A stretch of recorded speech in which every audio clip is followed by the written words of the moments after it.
মহাপাঠ্য গ্রন্থ।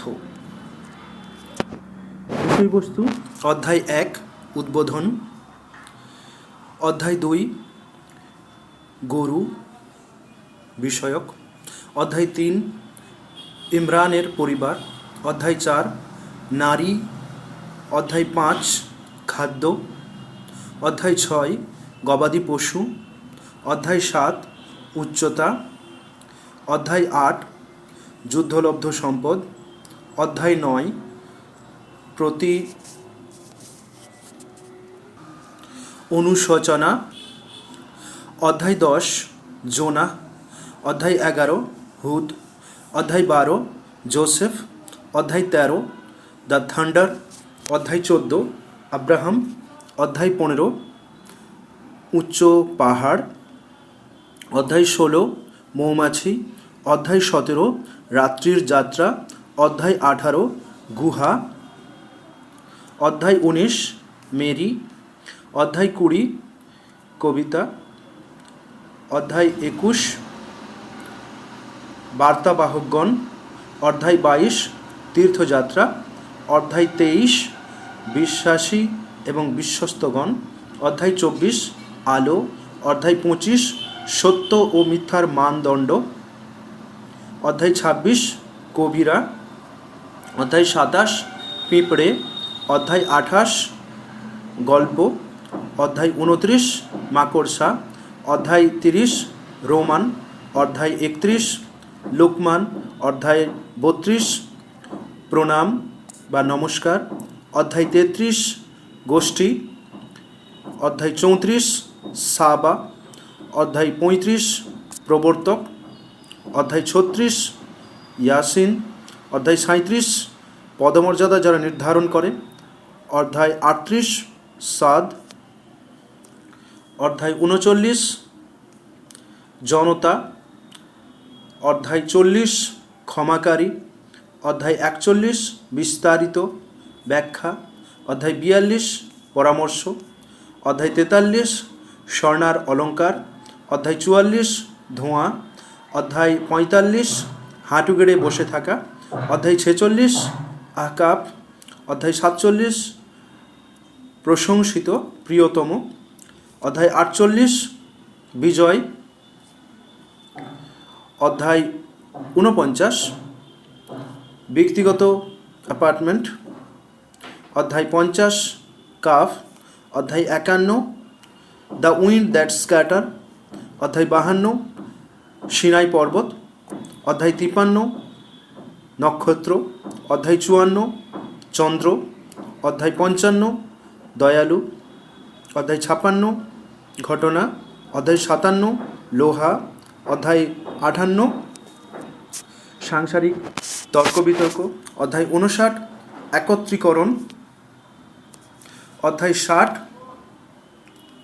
পরীক্ষিত 1, অধ্যায় 61 the rank, অধ্যায় 62 জমায়েত বা একত্রিত হওয়া, অধ্যায় 63 কপটগণ, অধ্যায় 64 প্রতারণা, অধ্যায় 65 বিচ্ছেদ, অধ্যায় 66 নিষেধ, অধ্যায় 67 আধিপত্য বা সার্বভৌমত্ব, অধ্যায় 68 কলম, অধ্যায় 69 নিশ্চিত বাস্তবতা, অধ্যায় 70 মাআরিজ, অধ্যায় 71 নূহ বা নোয়া, অধ্যায় 72 অদৃশ্য প্রাণী, অধ্যায় 73 গায়ে ঢাকা দিয়া ব্যক্তি, অধ্যায় 74 একটি আবৃত, অধ্যায় 75 পুনরুত্থান, অধ্যায় 76 মানব, অধ্যায় 77 যারা প্রেরিত হয়েছিলেন, অধ্যায় 78 মহান সংবাদ, অধ্যায় 79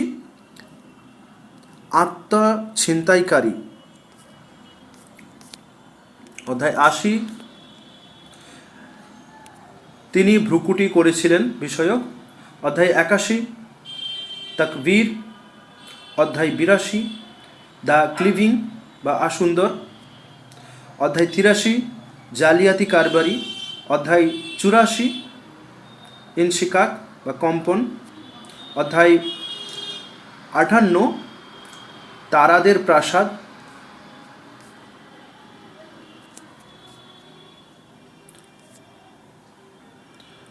অধ্যায় 83 জালিয়াতি কারবারি, অধ্যায় 84 ইনশিকাক, অধ্যায় 85 তারাদের প্রসাদ, অধ্যায় 86 রাত্রি দর্শনকারী, অধ্যায় 87 সর্বোচ্চ, অধ্যায় 88 অপ্রতিরোধ ঘটনা, অধ্যায় 89 দিনের বিরতি, অধ্যায় 90 শহর, অধ্যায় 91 সূর্য, অধ্যায় 92 রাত্রি, অধ্যায় 93 গৌরবময় সকালের আলো, অধ্যায় 94 প্রসারণ, অধ্যায় 95 ডুমুর, অধ্যায় 96 দ্য ক্লিং ক্লট অর্থাৎ রক্ত, সবেগে নিঃসৃত রক্ত, অধ্যায় 97 সম্মানের রাত, অধ্যায় 98 স্পষ্ট প্রমাণ, অধ্যায় 99 ভূমিকম্প, অধ্যায় 100 সবেগে ধাবমান, অধ্যায় 101 আঘাতের সময়,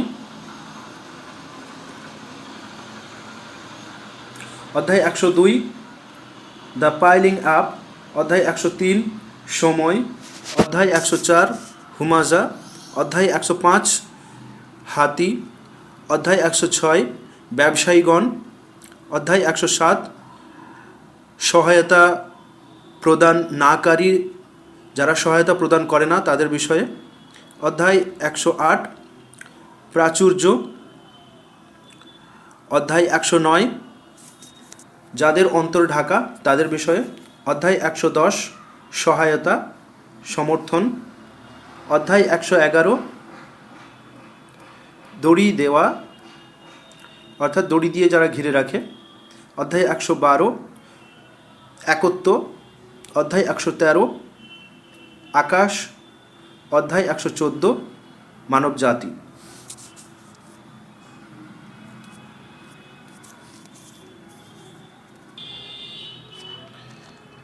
প্রথম উদ্বোধন বিষয়বস্তু 7টি বাক্য আছে। প্রধান বিষয় হলো সুপথ প্রদর্শনের জন্য ভগবানের কাছে প্রার্থনা করা হয়েছে এবং সুপথ প্রদর্শনকারী রূপে ভগবানই যথেষ্ট। 1 থেকে 7ম বাক্য সুপথ প্রদর্শনের জন্য ভগবান তার কাছে তার ভক্তগণ যেন বিনতি করে, যেন আশ্রয় প্রার্থনা করে, এটি চাওয়া হয়েছে। এই অধ্যায়টি মহাপাঠ্যগ্রন্থের প্রাথমিক এবং মৌলিক নীতিগুলিকে ঘনীভূত আকারে বর্ণনা করে। ভগবানের কাছে এটি প্রার্থনা করা হয়েছে যা মানব জীবনের সমস্ত চাহিদা এবং প্রয়োজনীয়তাকে অন্তর্ভুক্ত করে। 2য় অধ্যায় গরু বিষয়ক। এটি মহাপাঠ্যগ্রন্থের সবচেয়ে বড় অধ্যায়। এতে 286টি বাক্য রয়েছে। এই বাক্যগুলি অবতীর্ণ হয় মহাপুরুষ প্রিয়তম মহাপুরুষের কাছে।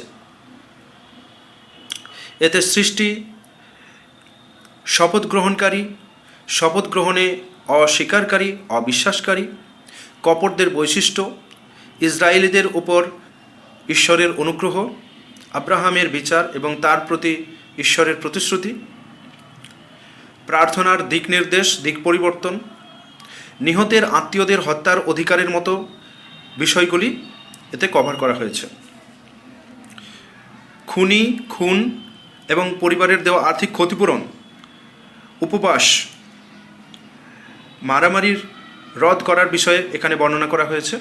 মদ্যপান, নেশা ও জুয়া, তীর্থযাত্রা, বিবাহ, ঋতুস্রাবের নির্দেশনা, বিবাহ বিচ্ছেদ, সময়সীমা, স্ত্রীর জন্য যৌতুক ও বিধান, আব্রাহামের কাহিনী, নমরুদ, সুদ, রিবা, দেবল, চুক্তি ও নারীদের সাক্ষী পুরুষদের তুলনায় অর্ধেক সাক্ষী, এই সব বিষয়ে বর্ণনা করা হয়েছে।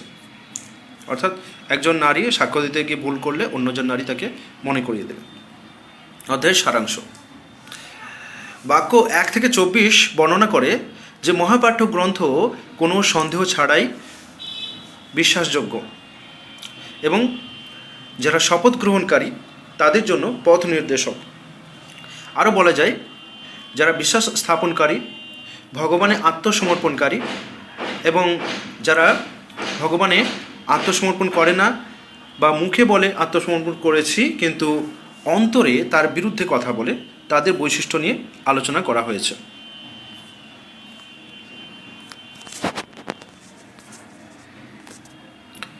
ভগবান যাদের অন্তর ঢাকা দিয়ে রয়েছে তাদেরকে চ্যালেঞ্জ করেছেন যে তারা যদি সত্যবাদী হয় তাহলে এই ধরনের একটি বাক্য তারা যেন তৈরি করে, কিন্তু তারা এই ধরনের একটি সুন্দর এবং সত্যকার বাক্য তৈরি করতে তারা ব্যর্থ।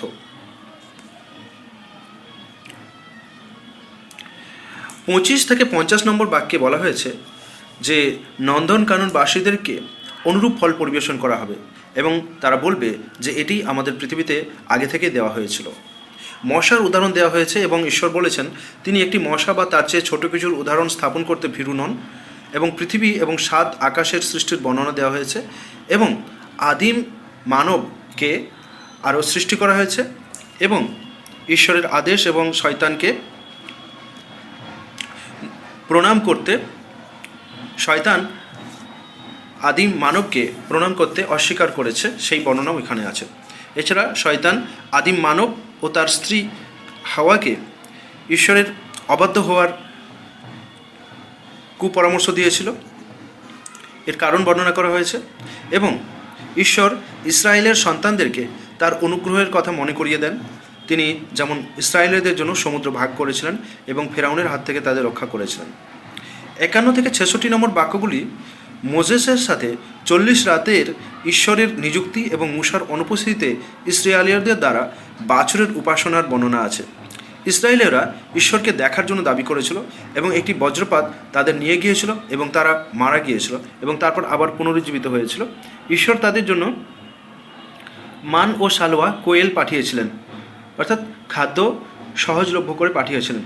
আরও ঈশ্বর ইসরায়েলীদের শহরে প্রবেশ করার সময় অনুতাপ করতে আদেশ দিয়েছিলেন, অর্থাৎ নিজেদের প্রায়শ্চিত্ত করতে আদেশ দিয়েছিলেন। মোজেস তার লাঠি ব্যবহার করে সেটিকে আঘাত করলেন এবং 12টি ঝর্ণা প্রবাহিত হলো। ইসরায়েলেরা দাবি করেছিল যে তাদের পেঁয়াজ এবং শসা এসব তাদের পাওয়া উচিত, আর তারা ক্রমাগত মান ও সালোয়া খেতে চায় না। ইহুদি, খ্রিস্টান, এমনকি সাবেই হোক না কেন, যে কোনো ধার্মিক ব্যক্তি সবাই নন্দনকাননে প্রবেশ করবে। ইসরায়েলীদের উপর পর্বত উত্তোলনের কথা উল্লেখ করা হয়েছে।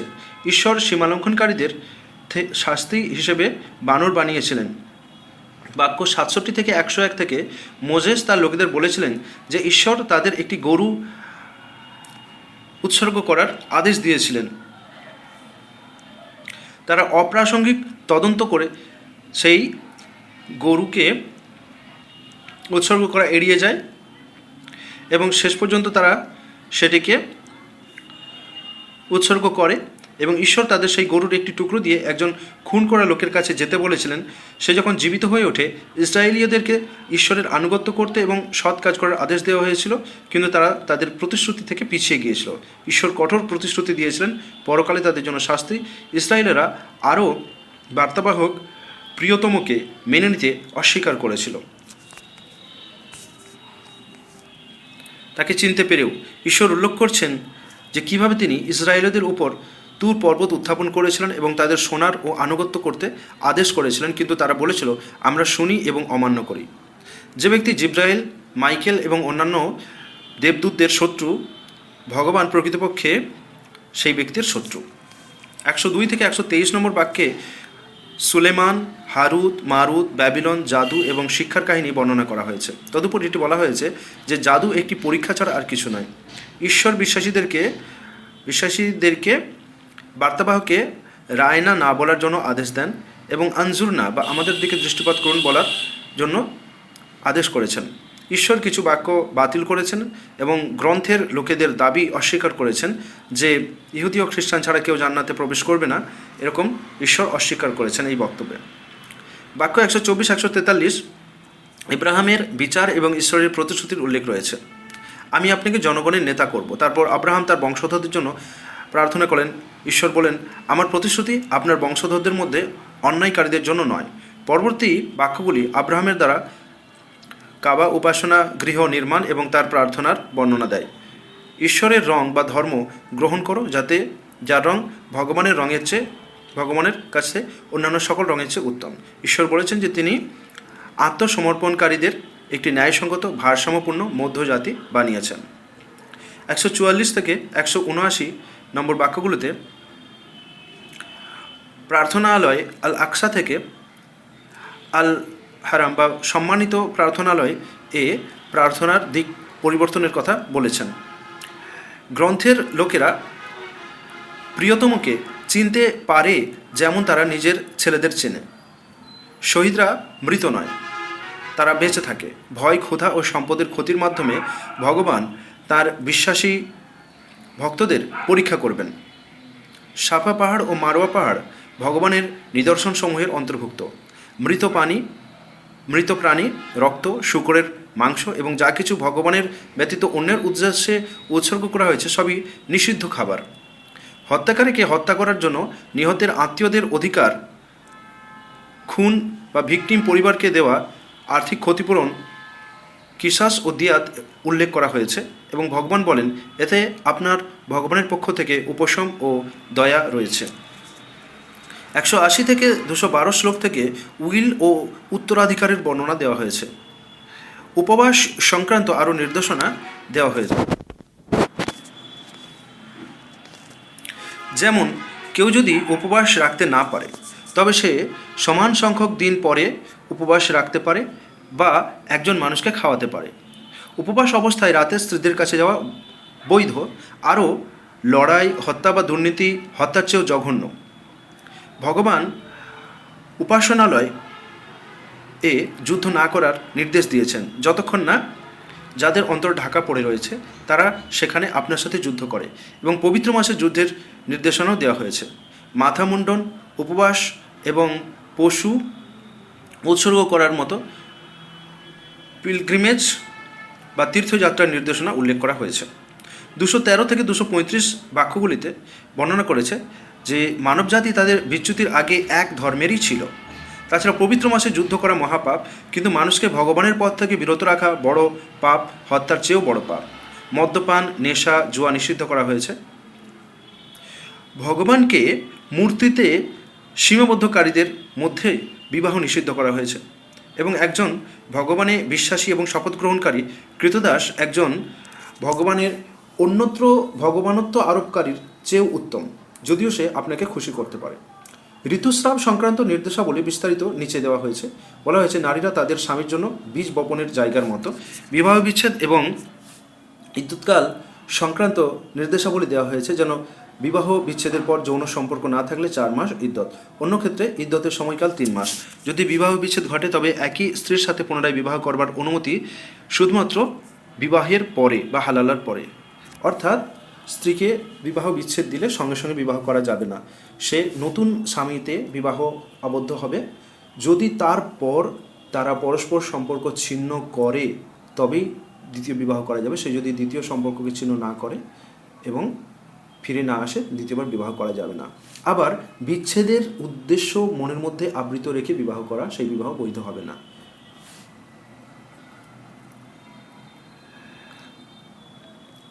মায়েরা তাদের সন্তানদের 2 বছরের জন্য দুগ্ধপান করাবেন।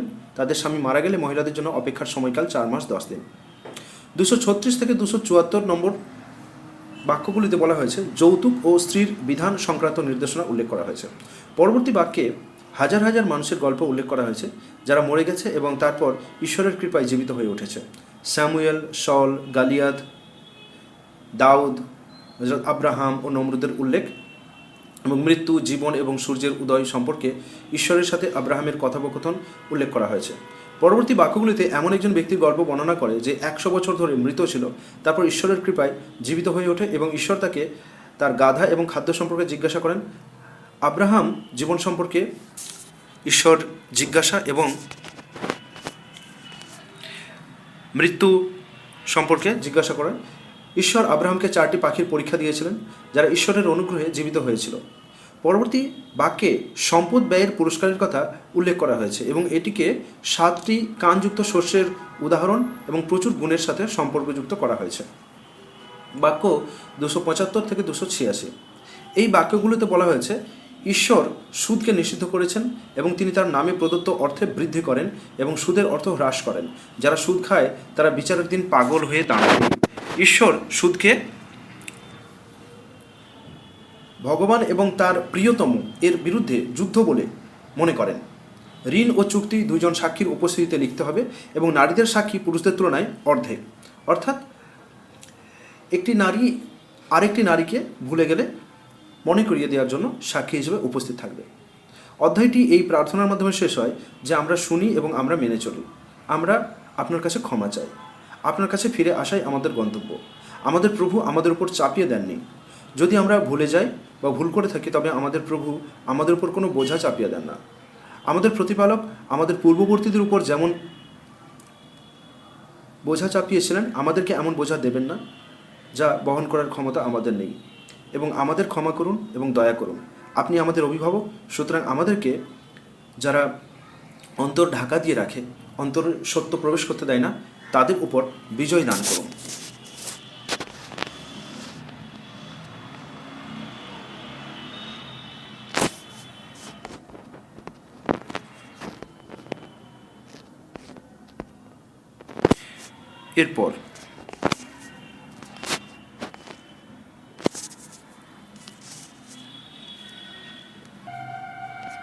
এরপর অধ্যায় 3, ইমরানের পরিবার বিষয়ের ওভারভিউ। 200টির মতো বাক্য রয়েছে, 200টি বাক্য রয়েছে। ইমরানের পরিবার ছাড়াও প্রধান আলোচিত বিষয়গুলি হলো ঈশ্বর, আদিম মানব, নূহ, আব্রাহাম এবং ইমরানের পরিবারকে বিশ্বের উপর মনোনীত করেছেন। যিশু এর কাহিনী এবং অলৌকিক ঘটনা, মুবাহালার ঘটনা, বাক্য, খ্রিস্টান প্রতিনিধি দলের কাছে বাণীবাহকের চ্যালেঞ্জ, ঈশ্বর সকলের কাছ থেকে অঙ্গীকার নিয়েছেন, বাণীবাহক প্রিয়তম সম্পর্কে বার্তাবাহক, ভগবানের রজ্জু ধারণ করা এবং বিভক্ত না হওয়ার আদেশ দেওয়া হয়েছে, উহুদ ও বদরের যুদ্ধের পরোক্ষ উল্লেখ, যারা নিহত হয়েছে ঈশ্বরের পথে তারাই প্রকৃত জীবিত আছে, এইগুলি। অধ্যায়ের সারাংশ। বাক্য 1 থেকে 32 ঈশ্বরের মৌলিক সত্য বিবৃত করে যে তিনি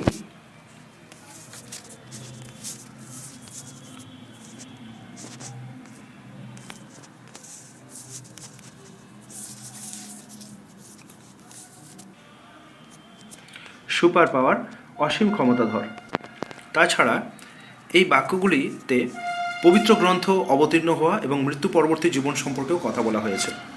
বাক্য 33 থেকে 65 খ্রিস্টানদের সম্বোধন করে এবং তাদের শান্তি ধর্ম গ্রহণের আমন্ত্রণ জানায়, কারণ ইহুদি ও খ্রিস্টানদের মধ্যে বিয়ে এবং তার পুত্র যিশুকে নিয়ে বিরোধ মহাপাঠক গ্রন্থে পরিষ্কার করা হয়েছে। জাকারিয়া এবং তার বৃদ্ধা স্ত্রীর কাহিনীও বর্ণনা করা হয়েছে। যখন তাদের বৃদ্ধ বয়সে পুত্র সন্তান জন্মের সুসংবাদ দেওয়া হয়েছিল তখন ভগবান সব কিছু ঘোষণা করতে পারেন, এটা বলা হয়েছিল। যিশু এর অলৌকিক ঘটনা যেমন মৃতকে জীবিত করা, জন্মগতভাবে অন্ধদের চিকিৎসা করা, কুষ্ঠরোগ এবং মানুষের পেটে কী ছিল তা এবং তাদের বাড়িতে কী সংরক্ষণ করতে বলা হয়েছে, কিন্তু ইমরানের লোকেরা তা অস্বীকার করেছিল। ঈশ্বরের স্পষ্ট নিদর্শন যিশুকে দেওয়া হয়েছিল এবং ঈশ্বর যিশুকে বলেছিলেন যে আমি তোমাকে স্বর্গে নিয়ে যাব এবং বিচারের দিন আমার সিদ্ধান্ত জানাবো। 66 থেকে 101 নম্বর বাক্যে ইহুদিদের সম্বোধন করে এবং তাদের অনিচ্ছাকৃত অনুসরণ থেকে নিষিদ্ধ করে। উপরন্তু ভগবানের আত্মসমর্পণকারীদের ঈশ্বরের বাক্যর উপর বিদ্বেষপূর্ণ মনোযোগ এবং অযৌক্তিক আপত্তি বা প্রশ্ন সম্পর্কে সতর্ক করা হয়েছে। 102 থেকে 120 নম্বর বাক্যগুলিতে ভগবানের আত্মসমর্পণকারীদের পূর্ববর্তী জাতির কাহিনী থেকে শিক্ষা নিতে, অবিশ্বাসীদের চক্রান্তের বিরুদ্ধে সতর্ক থাকতে, পুণ্য প্রতিষ্ঠা ও মন্দ দূর করার জন্য নিজেদের প্রস্তুত ও প্রশিক্ষণের নির্দেশ দেয়। 121 থেকে 174 এই বাক্যগুলিতে উহুদের যুদ্ধের শিক্ষাগুলি বর্ণনা করা হয়েছে। ভগবানের আত্মসমর্পণকারীদেরকে ঈশ্বরের সামনে আত্মসমর্পণ করতে, তাকে ভয় করতে এবং শত্রুদের চক্রান্তের বিরুদ্ধে তার কাছে সাহায্য চাইতে বলা হয়েছে, পরামর্শ দেওয়া হয়েছে। নৈতিক মূল্যবোধের অভাব এবং কুপ্রথার অস্তিত্বে উহুদের বিপর্যয়ের কারণ হয়েছিল। তীরন্দাজদের লোভ পরাজয়ের প্রধান কারণ হিসেবে বলা হয়েছে। এই বাক্যগুলোতেও সুদকে নিষিদ্ধ করা হয়েছে। 175, 189 বাক্যে আত্মসমর্পণকৃতদের শত্রুদের চক্রান্তের বিরুদ্ধে সতর্ক থাকার কথা স্মরণ করিয়ে দেয়। সমাপ্তি বাক্য 190 ঈশ্বরের পথ অনুসরণের পুরস্কার বর্ণনা করে ঈশ্বরে আত্মসমর্পিতদের থাকতে পরামর্শ দেয়।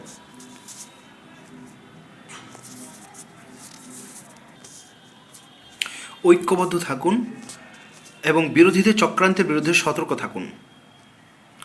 কিন্তু পূর্বের পবিত্র গ্রন্থের কিছু লোক সৎ আছে এবং বিশ্বাসী আছে। অধ্যায় নম্বর 4, নারী বিষয়ক বিষয়ের ওভারভিউ।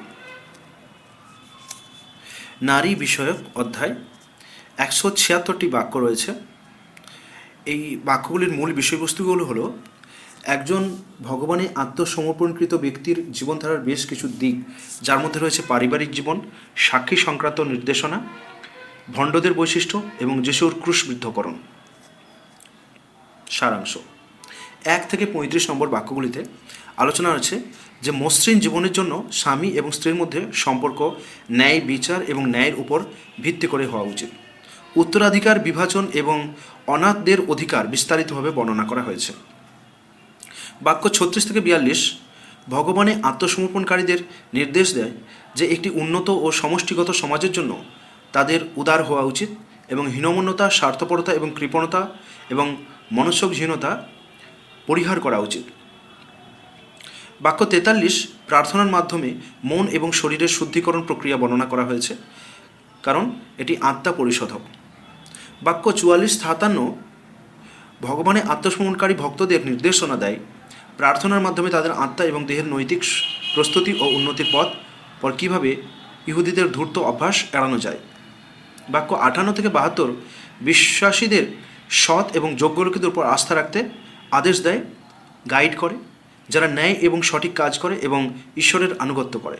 অধিকন্তু এই বাক্যগুলি বিশ্বাসীদেরকে অবাধ্যতার শাস্তির ক্ষেত্রে সতর্ক করে এবং সতর্কতা অবলম্বন করতে বলে। বাক্য 73 থেকে 100 কোনো ভীরুতা এবং দুর্বলতা ছাড়াই ভণ্ডামির বিরুদ্ধে লড়াই করার জন্য বিশ্বাসীদের নির্দেশনা দেয়। বাক্য 101-103 বর্ণনা করে যে প্রার্থনা করা আবশ্যক, এমনকি যুদ্ধ এবং যুদ্ধের সময়েও। বাক্য 104 যুদ্ধের সময় সাহসিকতার উপর অবিচল থাকার গুরুত্বের পুনরাবৃত্তি করে। 105-135 ভগবানে আত্মসমর্পণকৃত ভক্তদের ন্যায় বিচারের মান সম্পর্কে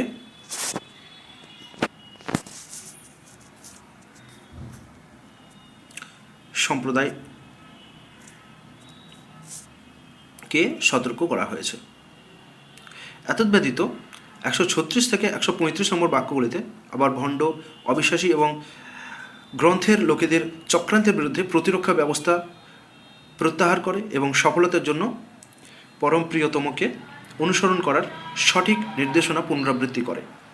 বাক্য 176 হল 1 থেকে 35 এর একটি এক্সটেনশন, যা পারিবারিক আইন এবং সম্প্রদায়ের মসৃণতার উপর রয়েছে। অধ্যায় 5 খাদ্য ভর্তি টেবিল বিষয়ের ওভারভিউ। 120টি বাক্য সমন্বিত এই অধ্যায়। মূল বিষয়গুলি হল ভগবানে আত্মসমর্পণকারী ভক্ত সম্প্রদায়ের সুসংহতকরণ, ক্ষমতার অপব্যবহারের বিরুদ্ধে শাসকদের সতর্কতা, সঠিক পথ না চলার পরিণতি, শিকারের নিয়ম, বৈধ খাদ্য, প্রক্ষালন, হাত পা শুদ্ধভাবে ধোয়া, চুরি, পানীয়, নেশা, জুয়া এবং শপথ। অধ্যায়ের সারসংক্ষেপ: 1 থেকে 10 নম্বর বাক্যগুলিতে বলা হয়েছে খাদ্য, যৌনতা, প্রার্থনা এবং অন্যান্য বিষয়ে ঐশ্বরিক আইন সম্পর্কে। ভগবানের ভক্তদের বাধ্যবাধকতা সম্পর্কে বলা হয়েছে। বাক্য 11 থেকে 26 ভগবানে শপথ গ্রহণকারীদেরকে তাদের পূর্বপুরুষদের সঠিক পথে না চলার ভুল সম্পর্কে সতর্ক করে এবং ইহুদি ও খ্রিস্টানরা আগে যে পথ অনুসরণ করেছিল তা থেকে সঠিক পথ অনুসরণ করতে এবং ভুল পথ থেকে বিরত থাকতে নির্দেশ দেয়। বাক্য 27 থেকে 32 আদিম মানবের 2 পুত্রের গল্প সম্পর্কে বলে এবং এটি ইহুদি ও খ্রিস্টানদের ষড়যন্ত্রের সাথে সম্পর্কিত, যারা পরম প্রিয়তমকে এবং তার সঙ্গীদের বিরুদ্ধে পরিকল্পনা করেছিল। 30 থেকে 40 বাক্যতে বিশৃঙ্খলা ছড়ানোর শাস্তির কথা বলা হয়েছে। শান্তি ধর্ম প্রতিষ্ঠিত রাষ্ট্রে শপথ গ্রহণকারীদেরকে সঠিক পথে চলার নির্দেশ দেওয়া হয়েছে। সম্পত্তির বিশুদ্ধতা ও সঠিক ব্যবহারের উপর গুরুত্ব দেওয়া হয়েছে। বাক্য 41 থেকে 50 পরম প্রিয়তমকে দেওয়া উপদেশ সম্পর্কে অবিশ্বাসীদের ষড়যন্ত্র ও সম্পর্কে চিন্তা করবেন না এটি বলা হয়েছে, যেমনটি তারা ইতিমধ্যে করেছে।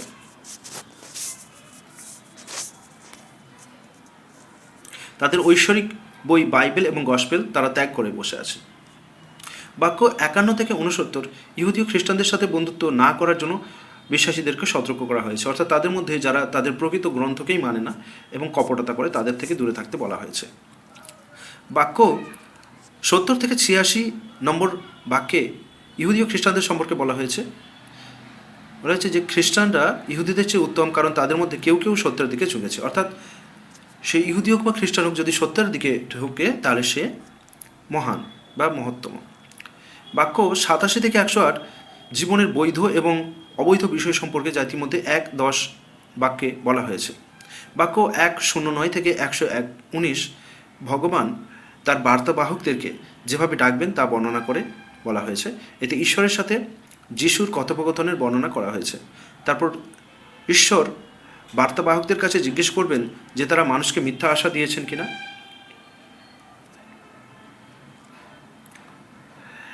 বাক্য 120 অধ্যায় শেষে এবং মানবজাতিকে ঈশ্বরে বিশ্বাস করতে, তাকে ভয় করতে, অর্থাৎ ভুল কাজ করার ক্ষেত্রে তাকে ভয় করে চলতে, তাকে অনুসরণ করার জন্য সম্বোধন করতে বলা হয়েছে, কারণ তিনি সর্বশক্তিমান।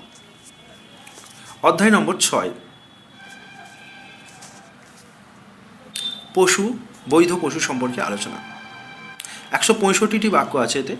মূল বিষয়গুলি হলো ভগবানে আত্মসমর্পণকারীদের মনোগত অবস্থা বা বিশ্বাস, ভগবানের একত্ব, মৃত্যুর পরের জীবন, বার্তাবাহকদের উপর বিশ্বাস এবং মানব জীবনে এই দিকে বা বিশ্বাসের বাস্তব প্রয়োগ সম্পর্কিত নির্দেশনা। সারাংশ 1 থেকে 12।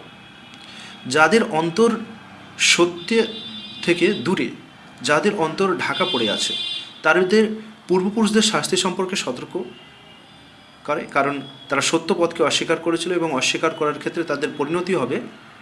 মহাপাঠক গ্রন্থ বলেছে যে এই দুনিয়ার অবকাশকে বিচার ও শাস্তির দিন থেকে পরিত্রাণের উৎস হিসেবে গ্রহণ করা উচিত নয়। বাক্য 13 থেকে 24 ঈশ্বরের একত্ব এবং নাস্তিকদের দ্বারা প্রত্যাখ্যান, যারা ঈশ্বরকে অস্বীকার করে সে সম্পর্কে। ভগবানকে এক হিসেবে গ্রহণ করার সঠিক পথে সবচেয়ে বড় বাধা ভগবান খণ্ডন করেছে। বাক্য 25 থেকে 32 মহাপাঠক গ্রন্থ যাদের অন্তর ঢাকা পড়ে আছে তাদের মৃত্যুর পরে জীবনকে প্রত্যাখ্যানের পরিণতি সম্পর্কে সতর্ক করার জন্য স্কেচ করেছে। 30 থেকে 70 নম্বর বাক্যে প্রত্যাদেশ প্রাপ্তদের সম্পর্কে বা অবতারবাদ সম্পর্কে আলোচনা করা হয়েছে। প্রিয়তম এর দৃষ্টিভঙ্গি, তার লক্ষ্য, তার ক্ষমতার সীমাবদ্ধতা, চূড়ান্ত গাইড, সিরিয়াস মনোভাব সম্বোধন করা হয়েছে। এই বাক্যগুলো তার অবতারত্ব বা তার বার্তাবাহক হওয়ার গুণ সম্পর্কিত অবিশ্বাসীদের দৃষ্টিভঙ্গি নিয়ে আলোচনা করে, যারা বার্তাবাহককে ভগবানের দূত বলে বিশ্বাস করে না, অবিশ্বাস করে।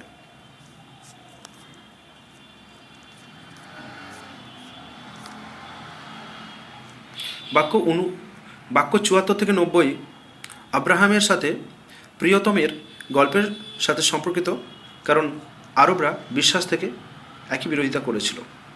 91-108 নম্বর বাক্যে বার্তাবাহক এর দায়িত্ব এবং পবিত্র গ্রন্থকে ঐশ্ব গ্রন্থ হিসেবে অবতীর্ণ করার প্রমাণ দেয়। বাক্য 109 থেকে 154 আরবদের কুসংস্কারমূলক বিধিনিষেধের সাথে বৈসাদৃশ্যপূর্ণ ঐশ্বরিক নিষেধাজ্ঞার মাধ্যমে মহাপাঠ্য গ্রন্থকে ঈশ্বরের গ্রন্থ হওয়ার প্রমাণ দেয়। বাক্য 155-160 ইহুদি এবং পৌত্তলিক আরবদের সম্পর্কে, যারা বিচার দিবসের শাস্তি থেকে বাঁচার জন্য তওরাতের পথে সাথে মহাপাঠ্য গ্রন্থের তুলনা করার জন্য সমালোচিত হয়েছে। সমাপনী আয়াত 161-165 বার্তাবাহককে নির্ভয় এবং সুন্দরভাবে শান্তি ধর্মের ব্যবস্থার নিবন্ধ এবং প্রভাব প্রচার এবং যোগাযোগ করার নির্দেশ দেয়। অধ্যায় 7 উচ্চতা, বিষয়ের ওভারভিউ। 206টি বাক্য রয়েছে এখানে। মূল বিষয়গুলি হলো ঐশ্বরিক বাণীর আমন্ত্রণ, সমস্ত আত্মার কাছ থেকে ঈশ্বরের চুক্তি, একক আত্মার জন্য মানবজাতির সৃষ্টি এবং মূসার বিস্তারিত কাহিনী। অধ্যায়ের সারাংশ। বাক্য 1:10 মানুষকে পরম প্রিয়তম বার্তাবাহকের বার্তাকে ঐশ্বরিক বার্তা হিসেবে অনুসরণ করার জন্য আমন্ত্রণ জানানো হয়েছে এবং এর সমান্তরালে এটি প্রত্যাখ্যানের শাস্তি সম্পর্কে সতর্ক করা হয়েছে। বাক্য 11 থেকে 25 মহাবাণী রয়েছে। আদিম মানবের গল্পটি তার নির্ভরশীলদের সাথে সম্পর্কিত এবং শয়তানের চক্রান্ত অনুসরণ করার পরিণতি সম্পর্কে তাদের সতর্ক করে। বাক্য 26 থেকে 53 ঐশ্বরিক এবং শয়তানি নির্দেশের মধ্যে বৈসাদৃশ্য এবং অনুসরণের পরিণতি বর্ণনা করে।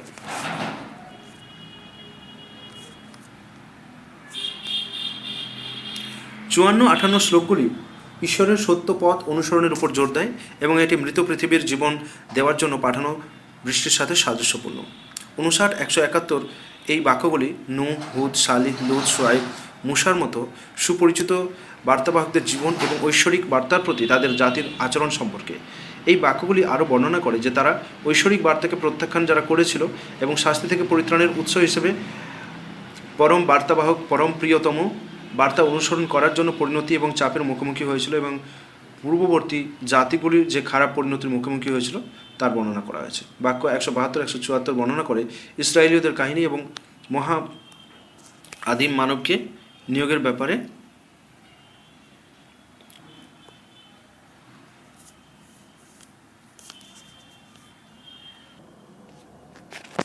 ঐশ্বরিক বার্তার প্রতি মানব জাতির আচরণ সম্পর্কে।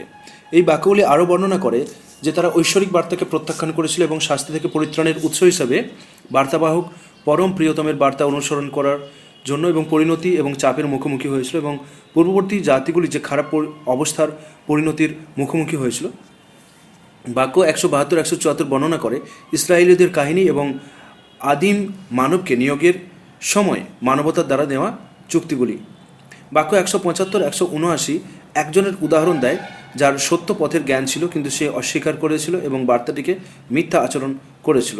এই উদাহরণটি মানুষকে প্রিয়তম বার্তাবাহককে অনুসরণ করার নির্দেশ দেওয়ার জন্য জ্ঞান থাকা সত্ত্বেও যারা অন্তরের ঢাকনা এবং অবাধ্যদের শাস্তি এড়াতে এবং নরকের প্রেরিত হয়ে শাস্তিপ্রাপ্ত হয়েছিল এর শাস্তি এড়াতে নির্দেশিত। বাক্য 180-198 যারা ঈশ্বরের বার্তা বোঝার জন্য অনুষদগুলি সঠিকভাবে ব্যবহার করে না তাদের সতর্ক করে এবং বার্তার প্রতি তাদের মনোভাবের গুরুত্ব পরিণতি সম্পর্কে তাদের সতর্ক করে। বাক্য 199-206 পবিত্রকে প্রদত্ত নির্দেশের উপর ফোকাস করে, বার্তাবাহক ও তার অনুসারীদের সঠিক মনোভাব সম্পর্কে তাদের কাছে বার্তা প্রেরিত উপসংহার আবার প্রত্যাখ্যানের পরিণতির উপর জোর দেয়। অধ্যায় 8 যুদ্ধলব্ধ সম্পদ। এটিতে 75টি বাক্য রয়েছে।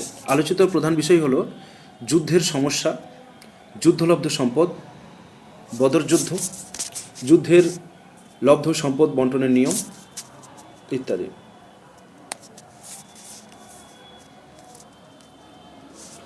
1-41 যুদ্ধের লুণ্ঠন সম্পর্কে, যুদ্ধলব্ধ সম্পদ সম্পর্কে। মহাপাঠ্য গ্রন্থ বলে যে এই যুদ্ধলব্ধ সম্পদ যুদ্ধ বলবেন না, একে সকলের দান বলুন। যুদ্ধের মূল লক্ষ্য যুদ্ধলব্ধ সম্পদ সংগ্রহ করা নয়, বরং ভগবানের আত্মসমর্পণের ধর্ম প্রতিষ্ঠা থেকে প্রতিকূল অবস্থা দূর করা। এই বাক্যগুলো যুদ্ধের লব্ধ সম্পদের ভাগের ব্যাখ্যা দেয়।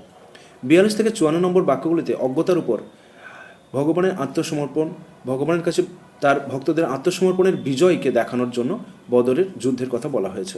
বদরের কাহিনী বর্ণনা করে বলা হয়েছে ভগবানের আত্মসমর্পণকারীদের জন্য ঈশ্বরের প্রতি আস্থা রাখতে হবে এবং যুদ্ধের জন্য প্রস্তুত হওয়ার জন্য যাতে শয়তান তাদের ধোঁকা দিতে না পারে।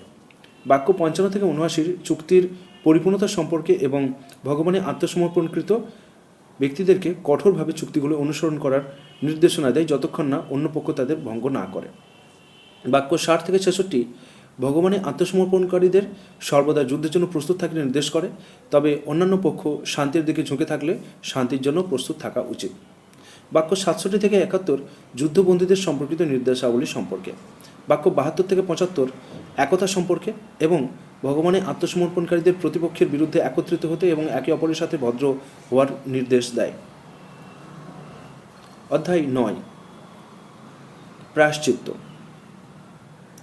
বিষয়বস্তু এটি একটি বাক্য সমষ্টি যার মধ্যে 129টি বাক্য রয়েছে। মূল বিষয় যুদ্ধ ও শান্তি।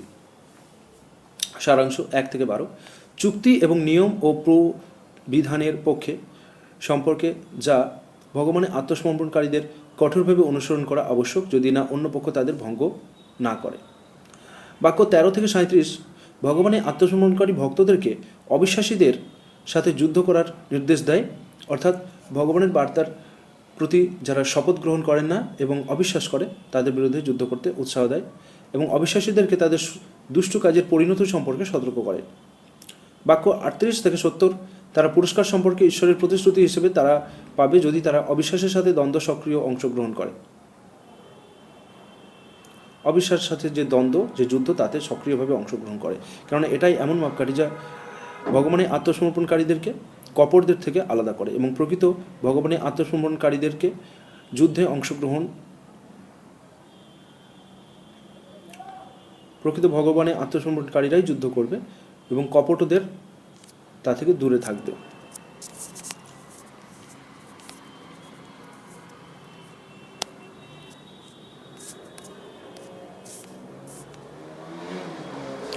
প্রলোভন সম্পর্কে যত্নশীল একটি চূড়ান্ত গাইড সিরিজ। বাক্য 73-90, কপটদের সমস্যা সম্পর্কে এবং প্রকৃত আত্মসমর্পণকারীদের থেকে কপটদের বৈশিষ্ট্যগুলিকে আলাদা করে। এই বাক্যগুলি কপটদের শাসন করার নিয়মে প্রদান করে। বাক্য 51-110, সেই সমস্ত লোকেদের সম্পর্কে যারা যুদ্ধে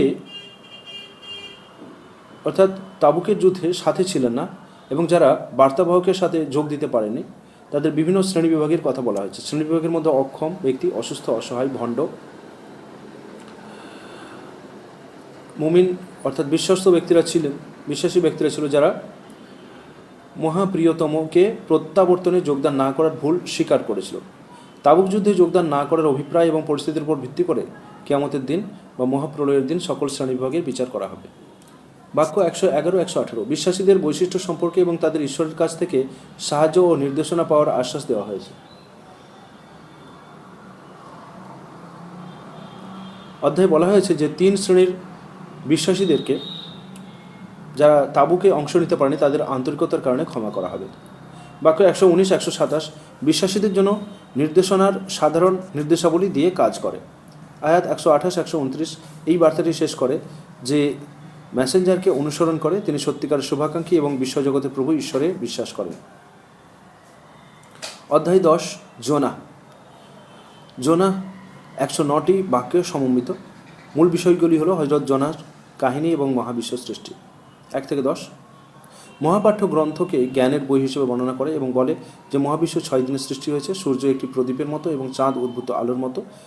অধ্যায়ের সৃষ্টিতে জ্ঞানী মানুষের জন্য উপলব্ধ জ্ঞানের লক্ষণ সম্পর্কে বলা হয়েছে।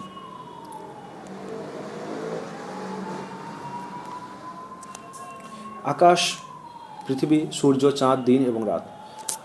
বাক্য 11-20, বলুন যখন দুঃখ কষ্ট মানুষকে স্পর্শ করে তখন সে ঈশ্বরকে ডাকে, কিন্তু ঈশ্বর যখন তা দূর করেন তখন সে অবাধ্য হয়। 21-30, বাক্যে একই কথা পুনরাবৃত্ত করা হয়েছে। যখন মানুষ কষ্ট পায় এবং কষ্ট থেকে বেরিয়ে আসার পর তারা ঈশ্বরের বিরুদ্ধে ষড়যন্ত্র শুরু করে।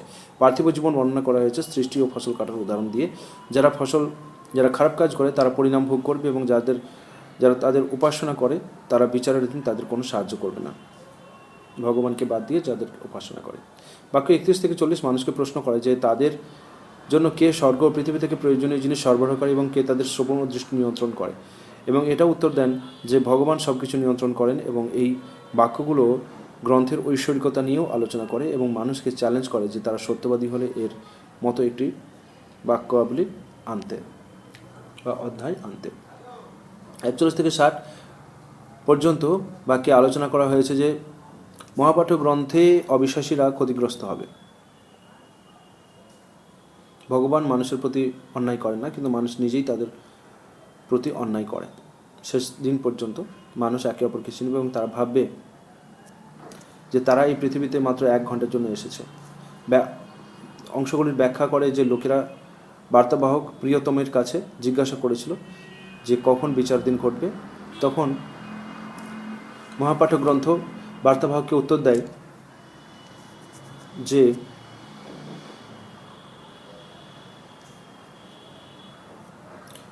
ভগবান যিনি সমস্ত অদৃশ্য জানেন। বাক্য 61-74 সাক্ষ্য দেয় যে মানুষ যে সমস্ত কিছুর সাথে জড়িত সে সমস্ত কিছুর উপর ঈশ্বর একজন সাক্ষী এবং পৃথিবীতে এবং স্বর্গে ঈশ্বরের কাছ থেকে কিছুই গোপন নেই। সূরায় আরও বলা হয়েছে যে কাফেররা বা ঈশ্বরের আদেশ থেকে যারা দূরে রয়েছে, ঈশ্বরের বিরুদ্ধে বিদ্রোহকারী এবং যাদের অন্তর ঢাকা পড়ে রয়েছে, কেবল মিথ্যার অনুসরণ করে এবং নুহের উদাহরণ এই আয়াতে ব্যাখ্যা করা হয়েছে। 75 থেকে 97 বাক্যগুলিতে মুসা, হারুন এবং জাদুকরের গল্প বলা হয়েছে এবং বর্ণনা করা হয় শুধুমাত্র অল্প কিছু লোক মুসাকে বিশ্বাস করেছিল, এই বলে যে ঈশ্বর মুসাকে মিশরে বস্তি স্থাপন করিয়েছিলেন, ফেরাউন এবং তার লোকেরা সমুদ্রে ডুবে গিয়েছিল। এই আয়াতগুলি, এই বাক্যগুলি বর্ণনা করে যে শেষ মুহূর্তে তওবা কবুল হয় না বা প্রার্থনা কবুল হয় না। ফেরাউন শেষ আন্দোলনে ক্ষমা চেয়েছিল এবং বলেছিল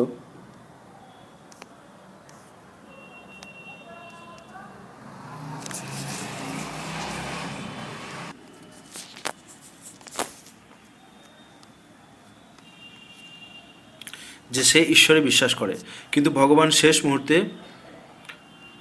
তার প্রার্থনা গ্রহণ করে এবং তার দেহ রক্ষা করেছিলেন এবং তাকে আগামী প্রজন্মের জন্য এটি অনুকরণীয় নিদর্শন বানিয়েছিলেন। বাক্য 98-106 বর্ণনা করে যে আতঙ্ক দেখার পর বিশ্বাস জনা ছাড়া আর কোনো সম্প্রদায়ের উপর উপকারে আসেনি। 106-109 বাক্যের সমাপ্তি অংশ বলে যে ঈশ্বরই একমাত্র কষ্ট দূরকারী, সুপথ এসেছে, অনুসরণ করা এবং অমান্য করা আপনার পছন্দ।